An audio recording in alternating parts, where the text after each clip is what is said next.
شہر میں ایک عورت بیوہ کیا ہوئی کہ اس پر مصیبتوں کے پہاڑ ٹوٹ پڑے۔ بچوں کا ساتھ اور کل جمع پونجی بس 3 درہم۔ حالات سے مقابلہ کرنے کی ٹھانی اور جا کر بازار سے ان 3 درہم کا اون خرید لائی۔ کچھ چیزیں بنا کر فروخت کی تو 5 درہم وصول پائے۔ 2 درہم سے کھانا پینا خریدا اور 3 درہم کا پھر سے اون لیتی آئی۔ اسی طرح کچھ دن گزر بسر کیا۔ ایک دن بازار سے کھانا پینا اور اون لے کر گھر کو لوٹی۔ اون رکھ کر بچوں کو کھانا پینا دینے لگی کہ ایک پرندہ کہیں سے اڑتا ہوا آیا اور اون اٹھا کر لے گیا۔ عورت کے لیے اپنی کل کائنات کا یوں لٹ جانا سوہانح روح تھا۔ مستقبل کی ہولناکیوں سے خوفزدہ اور غم و غصے سے پاگل سی ہو کر رہ گئی۔ دوسرے دن سیدنا جناب داؤد طائی کے گھر گئی اور ان کو اپنا قصہ سنا کر ایک سوال پوچھا، کیا ہمارا رب رحم دل ہے یا ظالم؟ جناب داؤد طائی عورت کی درد بھری کہانی سن کر پریشانی کے عالم میں ابھی اسے تسلی دے رہے تھے کہ اتنے میں دروازے پر دستک ہوئی۔ جا کر دیکھا تو 10 اجنبی اشخاص کو کھڑے ہوئے پایا۔ ان سے ان کے آمد کا مقصد و ماجرا پوچھا تو انہوں نے کہا، حضرت ہم سمندر میں سفر کر رہے تھے کہ ہماری کشتی میں ایک سوراخ ہو گیا۔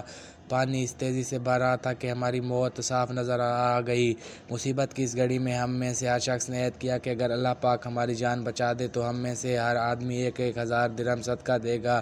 ابھی ہم یہ دعا کر ہی رہے تھے کہ ایک پرندے نے کہیں سے ہماری کشتی میں اون کا ایک گولا لا کر پھینک دیا، جسے ہم نے فوراً سوراخ میں پھنسا دیا، کشتی کو پانی سے خالی کیا اور سیدھے یہاں نزدیک ترین ساحل پر آ پہنچے۔ ہم کیونکہ یہاں کے لیے اجنبی تھی اس لیے لوگوں سے کسی معتبر آدمی کا نام پوچھا تو انہوں نے ہمیں سیدھا آپ کے پاس بھیج دیا۔ یہ لیجئے 10,000 درہم اور ہماری طرف سے مستحقین کو ڈھونڈ کر دے دیجئے گا۔ داؤد طائی رحمۃ اللہ علیہ رب العزت کی اس حکمت پر حیران و پریشان ہوتے ہوئے 10,000 درہم لے کر سیدھے اندر اس عورت کے پاس گئے۔ سارے پیسے اسے دیتے ہوئے کہا، میں تم سے ایک سوال کرنا چاہتا ہوں، کیا تیرا رب رحم دل ہے یا ظالم؟ بیوہ عورت داؤد طائی رحمۃ اللہ علیہ کے چہرے کو تکتی رہ گئی۔ اس کی آنکھوں سے اشک جاری تھے، گویا اس کے جسم کا ہر حصہ ہر بال اللہ رب کی شکر میں ڈوبا جا رہا تھا۔ اللہ کی تدبیریں ہماری سوچ سے کہیں بہتر ہیں۔ اللہ کا شکر ادا کریں اور اس کی ذات پر مکمل بھروسہ رکھیں، وہ کسی کو تنہا نہیں چھوڑتا۔ اگر ہم اللہ پر بھروسہ اور توکل رکھتے ہیں تو اللہ تعالیٰ